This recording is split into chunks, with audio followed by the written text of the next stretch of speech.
Hey everybody, welcome back. Just want to give you an update on the barn collapse.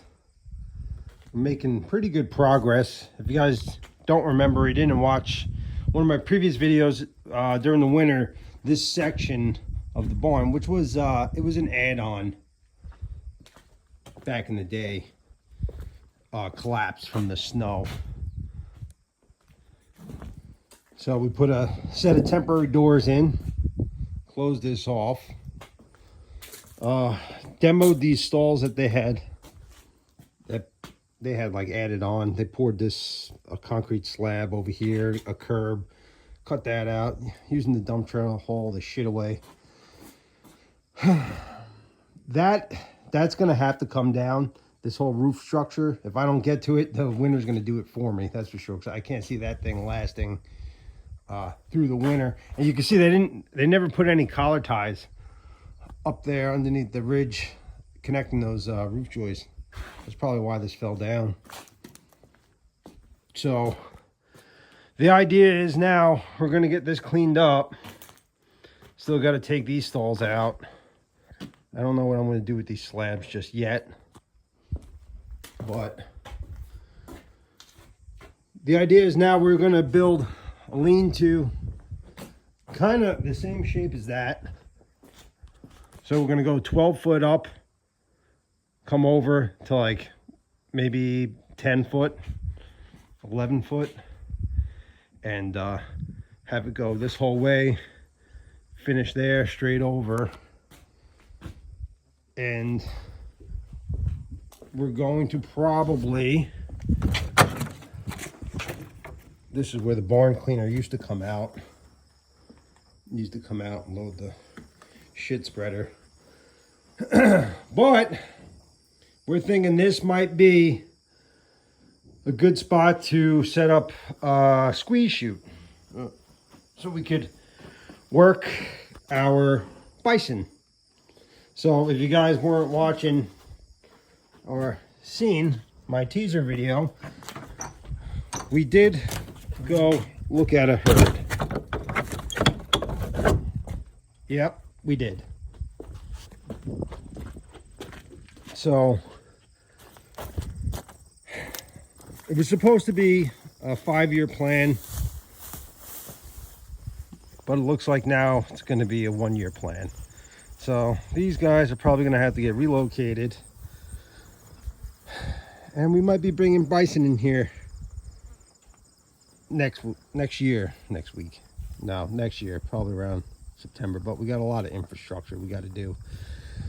So obviously this fencing is not going to be good enough. So we're going to have to go cut some fence posts, get water, set up gates, build gates. We're going to go with 6-foot post, woven wire, 6-foot woven, barbed wire at 7-8 foot, and then a hot wire at 4 foot. I think that should be good. So I couldn't figure out where the water was going for this place, and I kind of figured it out. It's coming from a dry well. Let me show you. All right, so we're in the old milk house. You can see some of the old equipment still here. It's still kind of a mess. Still a work in progress. But this was the only source of water coming in to this place that we found. And it's just probably like 1.5 inch poly pipe that goes right into the ground with that. So if that breaks, I'm going to have a problem, because I didn't know where it was coming from. And we have all the electric off, and we're still getting water.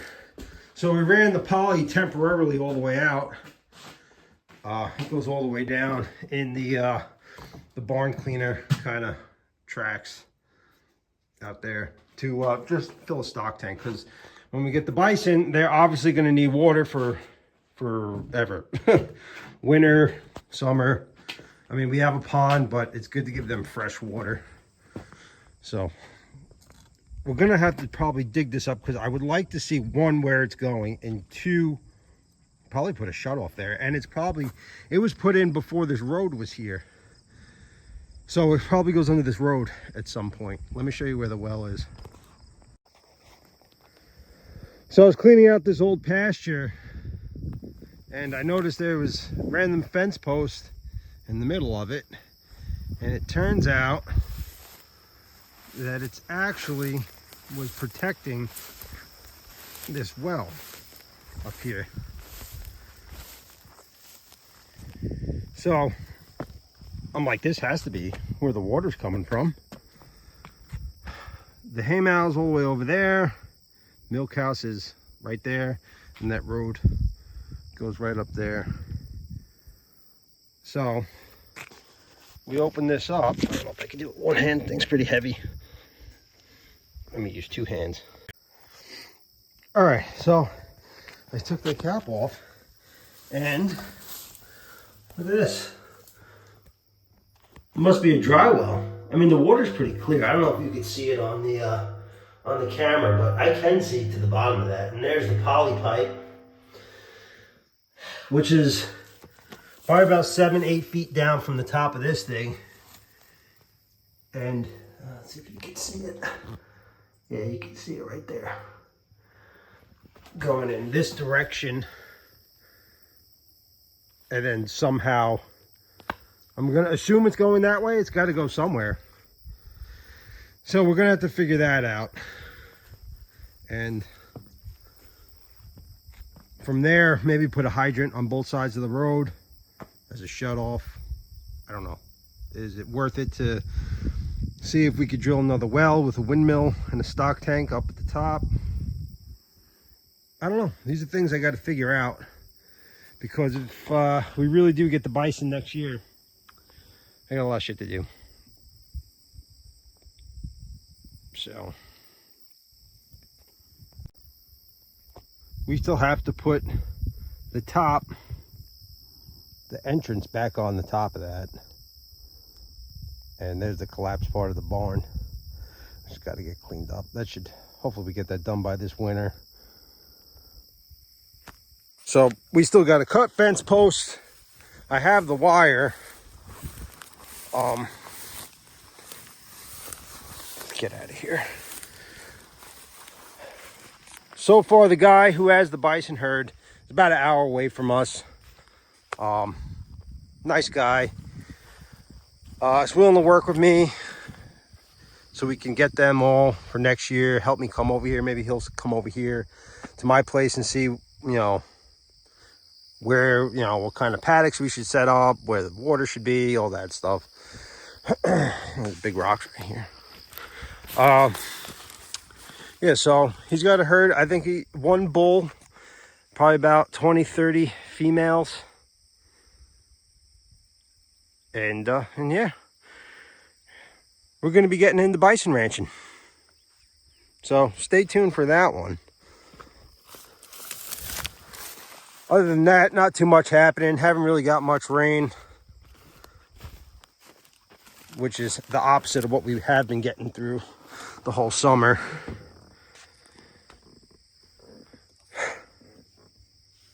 Get ready to do second cut in probably a couple weeks or so. Because now we're like in a drought, which polar opposites, and now the grass isn't growing.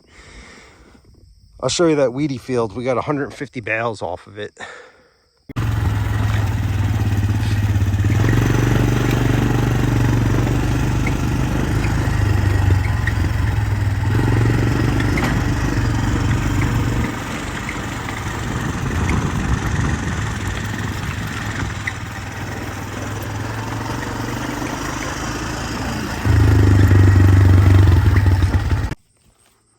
All right, this was that weedy field that I showed you a couple weeks ago. We knocked it down. My neighbor took it. I told him he could have it for free. We took about 150 bales, round bales off this, 5x5s, and some. He was rounding with his 4x4 baler. But now we'll see how the second comes in. I mean, it's coming in pretty good. It looks like alfalfa up here. Some burdocks. There's still a lot of weed in the ground. This isn't the healthiest field, so I'm not really surprised that it went to weed so fast. But what I'm thinking we're going to do is that entrance, we're going to put a gate there. So we're going to put a post on the other side, and we're going to take in some of this field going all the way up pretty much to that wood line up there. That's going to grow this paddock. It'd probably be, right now it's fenced in about 9.5, 10 acres, and we'll probably double it to 20, probably 21, 22 acres.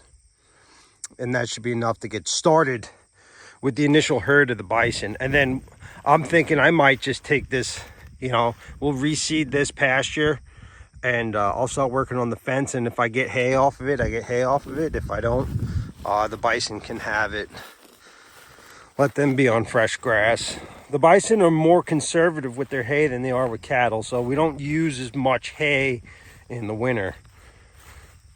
Well, that's what the guy was telling me, so I'll find out in real life. But from what I've been talking with the bison people, they don't really, the bison's very more efficient with grass. So that's that one pond. It's kind of super low right now. The cows are actually in there eating the cattails. But we do want them to have a fresh water source.